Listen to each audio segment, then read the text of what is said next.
On the morning of June 6, 1944, at approximately 6:45, Gefreiter Heinrich Severloh of the 352nd Infantry Division peered through the narrow firing slit of his machine gun emplacement in Widerstandsnest 62, a concrete casemate perched on the bluff above what would soon be known as Easy Red sector of Omaha Beach. The young soldier from Metzingen, barely 20 years old and with only brief service as a dispatch rider on the Eastern Front behind him, watched the first Higgins boats of the U.S. 1st Infantry Division's Company E, 16th Regiment, grind toward the shore through churning waves, their ramps dropping into waist-deep surf under a sky still heavy with the smoke of naval bombardment. For one fleeting instant, Severloh felt the unshakable confidence that had been drilled into every defender along the 5,000 kilometers of the Atlantic Wall over the previous 4 years. 2 million cubic meters of reinforced concrete, 14,000 fortified positions, 500,000 obstacles mined and wired beneath the tides.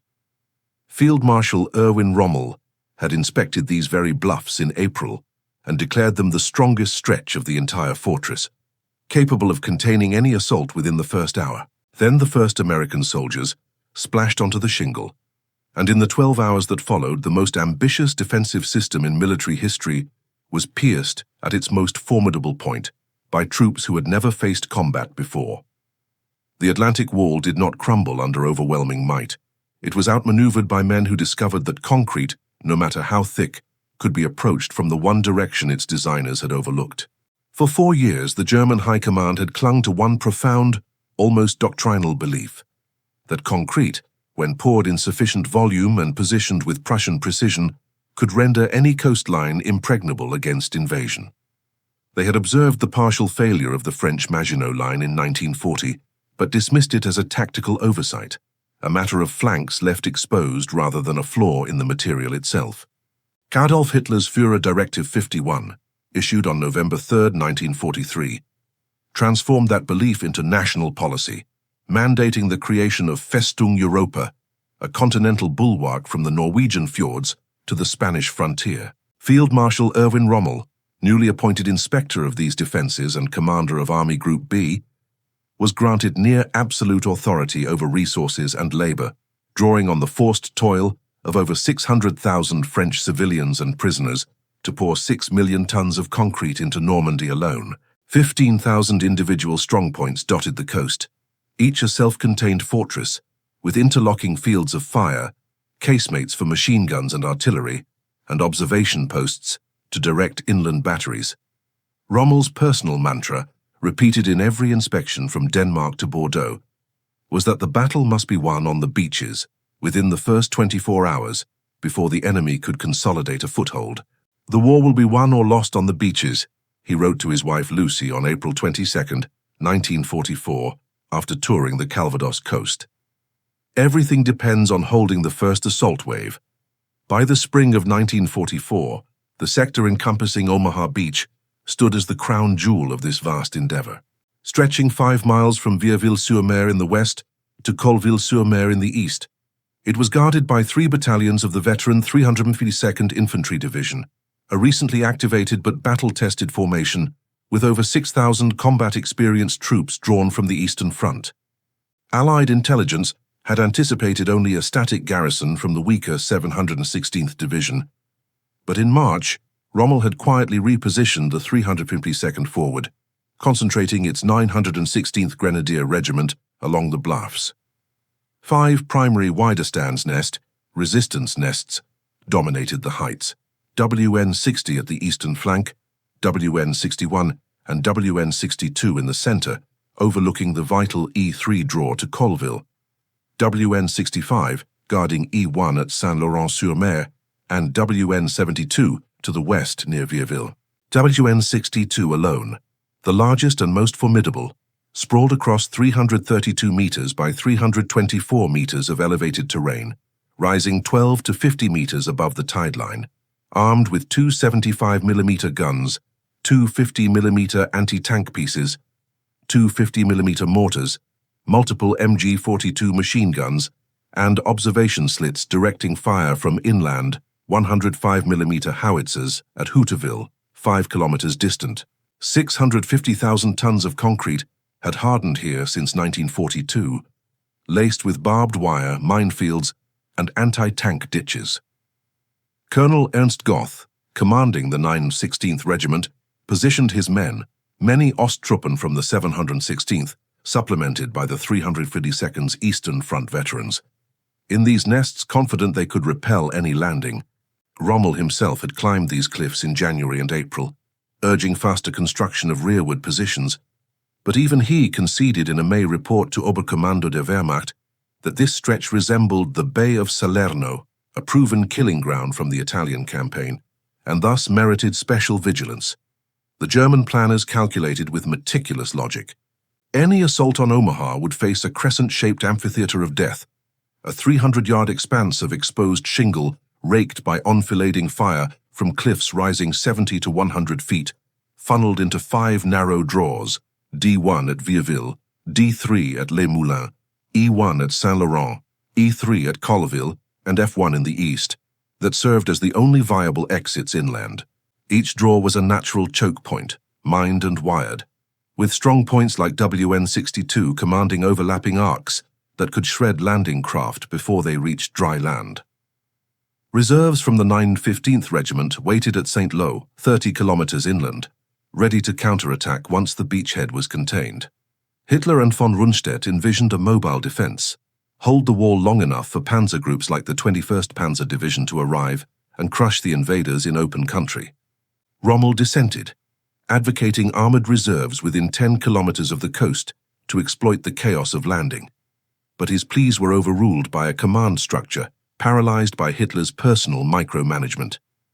On June 5th, as Allied paratroopers darkened the skies over Normandy, Rommel was absent, driving home to Herrlingen for his wife Lucy's birthday, while Hitler slept through the dawn reports in Berchtesgaden, his staff too terrified to wake him. The defenses stood ready, a testament to Teutonic engineering, poised to exact a toll that would force the Allies to reconsider their gamble. This was the fortress that the US V Corps, under Major General Leonard Gero, targeted with the 1st and 29th Infantry Divisions, over 34,000 men in the first 48 hours. Aerial reconnaissance had mapped the nests clearly, revealing WN-62's dominance over Easy Red and Fox Green sectors, but also its isolation. Each strongpoint fought as an island, its guns fixed seaward, blind to the flanks and rear. The American plan hinged on surprise and speed. A 40-minute naval barrage from battleships like the USS Texas and Arkansas to pulverize the concrete, followed by airborne pathfinders securing inland routes, then duplex-drive tanks swimming ashore at H-hour -30 to suppress the nests. Infantry and Higgins boats would land at 6:30, clear obstacles with Bangalore torpedoes and satchel charges, and seize the draws by 7:30, allowing follow-on waves to pour inland toward objectives 8 kilometers deep by nightfall. General Omar Bradley, observing from the USS Augusta, warned his staff that Omaha's bluffs made it the toughest nut, but faith in the bombardment and engineering prevailed. Yet even as the armada of 7,000 vessels assembled under stormy skies, the Germans clung to their calculus. The wall would hold, the sea would run red, and the invasion would falter before it could breathe. The first cracks appeared not in the concrete, but in the assumptions beneath it. Allied codebreakers at Bletchley Park had pierced fragments of German Enigma traffic, confirming the 352nd's presence too late to alter plans, but enough to adjust naval fire. Rommel's insistence on beach-level obstacles, millions of Rommel's asparagus poles and Czech hedgehogs, slowed the tide's advance, but the bombardment, shortened by low clouds from 40 minutes to 17, barely dented the nests. WN-62's casemates, buried under meters of earth and reinforced with steel, shrugged off 16-inch shells from the Texas, their crews emerging unscathed to man the guns. At 6:29, as the first boats of Company E touched the shingle, Sevelo opened fire with his MG-42, the Hitler's buzzsaw chattering at 1,200 rounds per minute, joined by the nest's other weapons in a storm that pinned the landing parties against the sea wall. Private Franz Gockel, an 18-year-old from the 716th Division, manning a nearby position in the same nest, later recalled the sight. The water foaming red, landing craft splintering, men clawing for cover amid the obstacles. By 7 o'clock, the first wave had suffered over 900 casualties, the draws still sealed, the bluffs untouched. The wall seemed eternal, yet even in those opening minutes, the fortress revealed its rigidity. The nests engineered for frontal assault could not traverse inland without exposing their crews. Sevelo's emplacement, 170 meters from the water, commanded the beach perfectly, but overlooked the sheer flanks where no sane attacker would climb. The bombardment had cratered the wire fields, creating unintended paths, and the duplex drive tanks, though most sank in the swell, only 5 of 29 from the 741st Tank Battalion reached shore, those that survived began suppressing WN-61 to the west. Lieutenant John Spaulding of Company E, a 24-year-old from Owensboro, Kentucky, who had landed 15 minutes late amid the chaos, gathered 12 survivors from his scattered section. With Technical Sergeant Philip Strechik, a tough New Jersey veteran, Spaulding led them not straight at the guns, but along a shallow draw between WN-61 and WN-62, a seam the Germans had mined but not fully covered. By 8 o'clock, grenades arced through rear slits, silencing a Tobruk pit overlooking E1. The first breach was open, not by shattering the wall, but by slipping beside it. The German response was swift but confined. Major Werner Pluskat, forward observer for the 352nd Artillery Regiment at WN-59 on the eastern flank, radioed inland batteries at Houterville to adjust fire, but the nest's isolation meant each fought alone. Colonel Goth's 916th Regiment reported penetrations at 7:35, 100 to 200 Americans inside the wire at WN-62 attacking from the rear. Yet reserves remained locked 50 kilometers away, von Rundstedt dismissing the landings as a feint until 9 o'clock, when Hitler finally stirred. Rommel, racing back from Germany, would not arrive until evening. The wall held the beach, but the bluffs, those towering sentinels of concrete and will, began to sense the tide turning not with waves, but with whispers of movement in the shadows below. At 9:25 on the morning of June 6, 1944, Lieutenant Edmund Frerking, artillery observation officer in Widerstands Nest 62, radioed the inland battery at Houterville with frantic urgency. His voice, recorded in the battery log, was calm but clipped. "Achtung, Tommy ist hinter uns. Attention, the enemy is behind us." Frerking, a 28-year-old veteran of the Eastern Front who had survived Kharkov and Kursk, had just watched Lieutenant John Spaulding's tiny group of 12 Americans appear on the grass directly behind his casemate. The 75mm gun that had been pounding Easy Red for 3 hours could no longer depress low enough to hit them. The MG-42 positions, perfectly sighted for the beach, were useless against men who had climbed the bluffs in the one place the concrete could not see. Within minutes, Spaulding's men were inside the rear trench system of WN-62, tossing grenades through ventilation shafts and firing rifles through the same slits Sevelo had used, to devastating effect minutes earlier. The strongest single strongpoint on Omaha Beach, the one Rommel had personally inspected and praised, was being taken apart from the inside. The German defense plan had never contemplated this. Every casemate, every Tobruk pit, every firing embrasure had been oriented seaward because doctrine insisted the enemy would be destroyed on the waterline. Rear entrances were protected by nothing more than wooden doors or thin steel plates. Ventilation ducts were designed to resist gas, not hand grenades. The bluffs themselves, rising in places to 50 meters of near-vertical clay and shale, were considered natural obstacles that no infantry could scale under fire. Rommel had ordered barbed wire and mines on the slopes, but time and material shortages had left gaps. Spaulding and Strechik found one of those gaps, a narrow ravine between WN-61 and WN-62 that aerial photographs had shown as lightly defended. They climbed it with bayonets as pitons and toggle ropes fashioned from dead comrades' equipment. By 9:45 they were on the crest, looking down at the rear of the fortress that had pinned thousands of Americans on the beach for hours. The collapse spread like a crack in glass. At 10 o'clock, Sergeant Philip Strechik led a section into the rear of WN-62's main casemate. Gefreiter Franz Gockel, manning a Polish machine gun in a neighboring Tobruk, watched in disbelief as Americans appeared behind the very position he had been firing from since dawn. Gockel later wrote, "They came from where no enemy should have been." Within minutes, the 75mm gun crew abandoned their weapon and retreated inland, leaving the piece intact. Severlo, running low on ammunition and with his barrel glowing red, was forced to abandon his MG-42 when grenades began rolling into the emplacement from the rear trench.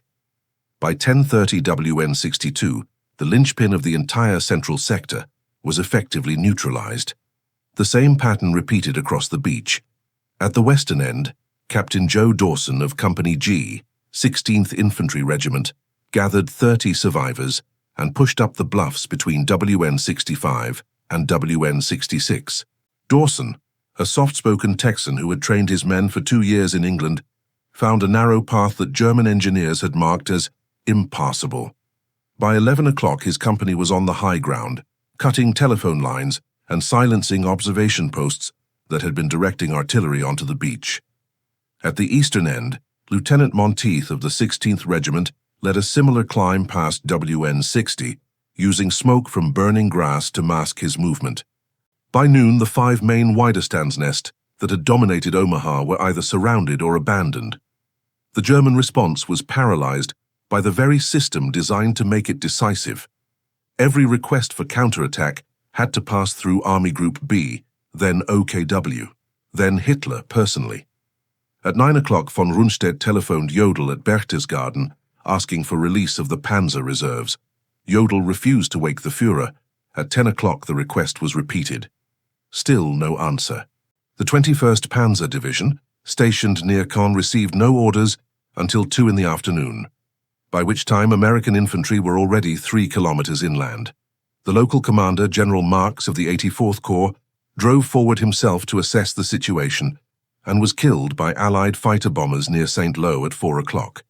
The chain of command that was supposed to deliver a crushing counterstroke delivered only delay.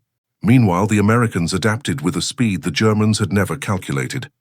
Navy demolition teams under Lieutenant Commander Joseph Gibbons cleared lanes through the obstacles using Bangalore torpedoes and C-2 explosives. The surviving duplex drive tanks of the 741st and 743rd Tank Battalions, only 27 in total, concentrated their fire on the remaining strongpoints, discovering that concrete embrasures shattered under repeated hits from 75mm guns at point-blank range. Engineers from the 146th and 299th Combat Engineer Battalions blew gaps in the seawall with 20-pound satchel charges, creating exits where none had existed. By 11:30, the first bulldozer was ashore, widening the E1 draw at Saint-Laurent-sur-Mer. By 1 o'clock, vehicles were rolling inland in steady streams.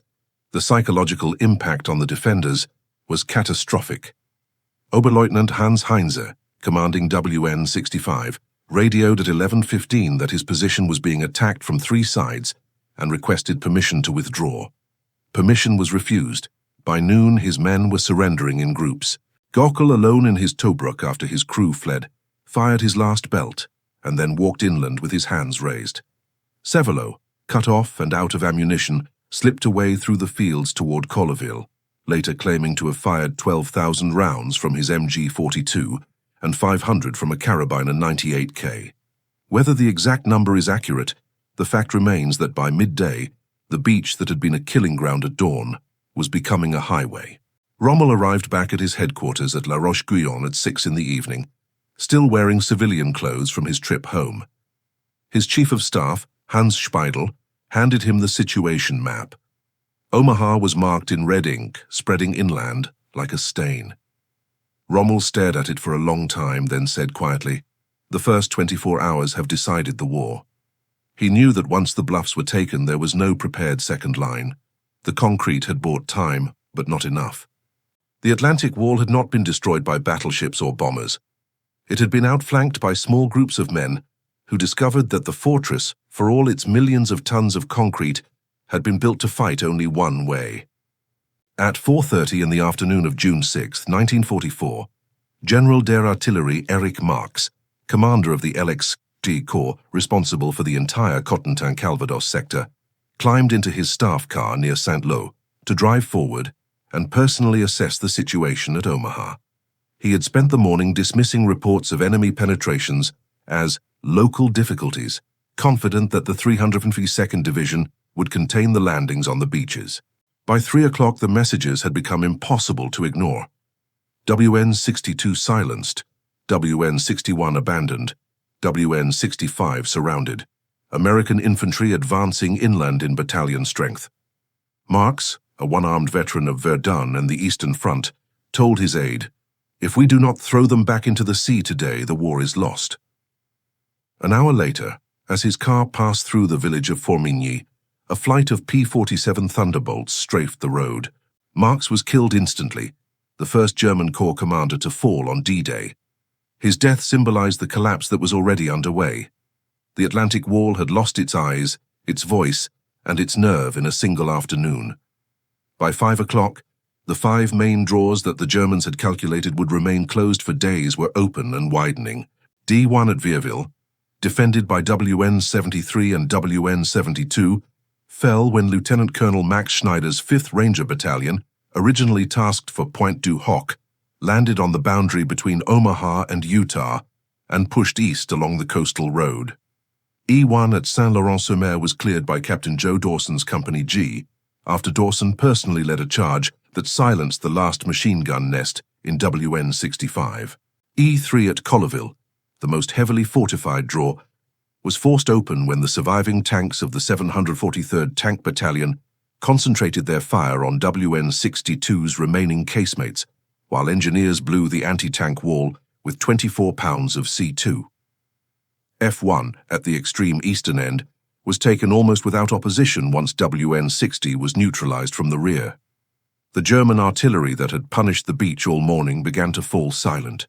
The 4 105mm howitzers at Hauteville, directed by Fröking in WN-62, had fired over 600 rounds by noon. When Fröking was killed by a grenade at approximately 10:15, the battery lost its forward observer. American counter-battery fire from the USS Texas, guided by spotter planes, destroyed 2 guns and forced the others to displace. By 6 o'clock, the beach was no longer under observed artillery fire for the first time since dawn. The human cost on both sides was staggering, yet the German losses were compounded by isolation. The 352nd Division's war diary for 6th June records 200 dead, wounded, or missing by nightfall. Many of them were prisoners taken inside their own bunkers. Heinrich Severloh, who had fired until his MG-42 barrel warped, was captured 2 days later near Colleville after hiding in a barn.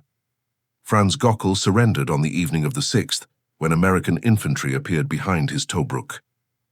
Oberleutnant Hans Heinze, commander of WN-65, was taken prisoner inside his command bunker when Rangers kicked in the rear door and found him burning documents. The concrete that was meant to protect them had become a cage. The American adaptation reached its peak in the late afternoon. Brigadier General Norman Cotter, Assistant Division Commander of the 29th Infantry Division, landed at 12:30 and immediately began organizing the chaos. Walking upright through fire that kept most men pinned, Cotter famously told a group of Rangers huddled behind the seawall, "There are 2 kinds of people on this beach, those who are dead and those who are going to die. Now let's get the hell off this beach." His words, combined with Dawson's and Schneider's actions inland, ignited a general advance. By 7 o'clock, the beach was a functioning port. LSTs were unloading directly onto the sand. Bulldozers were carving roads up the draws. Medics had established aid stations inside former German bunkers. The follow-on waves of the 115th and 175th Regiments were landing almost unopposed. Rommel reached La Roche-Guyon at 6:15. The situation map showed American arrows pushing south toward Formigny and Isigny, cutting the coastal road and threatening to link up with Utah Beach. Speidel handed him the latest intercepts. The 352nd Division was no longer capable of concerted action. Rommel asked for the location of the 21st Panzer Division. Answer: still near Caen, awaiting orders that had not come. He asked for the Panzer Lehr Division. Answer: fuel shortages and Allied air attacks had delayed movement. Rommel stared at the map for a long time, then said to Speidel almost inaudibly, "In 12 hours they have achieved what we believed would take them weeks." At Berchtesgaden, Hitler finally received the full report at 7 o'clock. His reaction, recorded by Admiral Kranke, was first disbelief, then fury. He demanded to know how the strongest sector of the wall had fallen so quickly. The answers that came back were the same. The enemy had attacked from the rear of the strongpoints. The reserves were too far away. The command system had failed. Hitler ordered immediate counterattacks, but the orders reached units that no longer existed as coherent formations. The Atlantic Wall had not been overwhelmed by numbers. It had been rendered irrelevant by men who discovered that every fortress has a back door, and that the Germans had left theirs almost unguarded. By the night of June 6, 1944, the American beachhead at Omaha stretched from the Vire estuary in the west to Port-en-Bessin in the east, a lodgment 9 kilometers wide and up to 4 kilometers deep. 120,000 men, 30,000 vehicles, and over 100,000 tons of supplies had come ashore across a strip of sand that only 12 hours earlier had been described in German war diaries as completely sealed. The 5 great Widerstands nest that had dominated the bluffs were now American observation posts, their thick concrete roofs serving as platforms for radio antennas and their rear doors swinging open to let medics carry wounded inside. The Atlantic Wall, the fortress that had consumed 4 years 6 million tons of concrete, the forced labor of 600,000 men, and the personal obsession of Erwin Rommel had been reduced to a historical footnote in a single day. The German 7th Army's official war diary entry for 6th June closes with a single understated sentence. The enemy has succeeded in creating a bridgehead on the coast between the Vire and the Orne. No mention of the collapse of the 352nd Division, no mention of the loss of WN 62 or the death of General Marx, no mention that the strongest sector of the entire wall had been pierced by 2 understrength American divisions. The understatement was deliberate. To admit more would have been to admit that the central premise of Festung Europa, the idea that concrete and steel could hold back the industrial tide of the United States, had been proven false in the one place the Germans had believed it impossible. Rommel saw the truth immediately. On June 9th, 3 days after the fall of Omaha, he wrote in his daily report to Oberkommando der Wehrmacht, "The enemy's material superiority is so great that our own troops, despite the greatest bravery, can no longer hold the front." On June 17th, in a private letter to his wife Lucy, he was even blunter. "The struggle is hopeless. In a few weeks, the enemy will be in Paris." A month later, wounded by Allied fighter bombers and implicated in the July plot, he would take his own life rather than face trial. The man who had built the wall watched it become irrelevant from a hospital bed. Hitler never accepted the verdict. He continued to speak of new defensive lines, of V-weapons, of a miracle that would turn the tide. But the officers who had stood on the bluffs above Omaha knew better. General Kreis of the 352nd Division died of wounds in August. Colonel Goth of the 916th Regiment was captured in the Falaise pocket. The units that had defended the impregnable sector were destroyed or scattered within 6 weeks.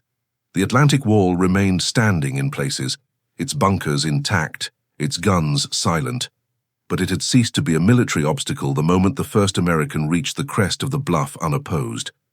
The cost was staggering. The U.S. 1st and 29th Divisions suffered over 2,400 casualties on Omaha alone, more than on any other beach that day. Heinrich Sevelow, Franz Gockel, and thousands of other young Germans fought with skill and courage inside their concrete boxes. But courage and concrete were no longer enough. The Americans paid the price in blood on the shingle, then kept moving until the fortress was behind them. The Atlantic Wall did not fall because its concrete was poor, or because its soldiers lacked resolve. It fell because it was rigid, and the Americans were not. It fell because it had been designed to fight the invasion the Germans expected, straight into the guns, wave after wave, until the attackers broke.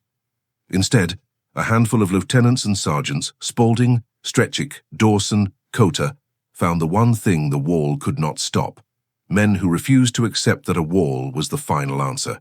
They climbed the bluffs where no one was supposed to climb. They kicked in the back doors no one was supposed to reach. They turned the greatest static defense in history into a series of isolated pillboxes that could be taken one by one. The morning Hitler realized the Atlantic Wall was made of paper was not one single morning. It was the moment Lieutenant Spaulding appeared behind WN 62. It was the moment General Marx died on a country road because the reserves never came. It was the moment Rommel looked at the map on June 9th and saw that the fortress he had built with his own hands was already behind enemy lines. It was the day the most expensive defensive line ever constructed lasted exactly 12 hours against an army that simply would not stop. And the lesson was merciless and eternal. No fortress is impregnable when the enemy is willing to pay the price to find the path the designer forgot. 6 million tons of concrete, 4 years of labor, the personal attention of the two most famous field marshals in the German army, and it took 72 hours for the myth to collapse on a 5-mile stretch of Normandy sand. That is the true story of Omaha Beach. That is the day the Atlantic Wall became irrelevant.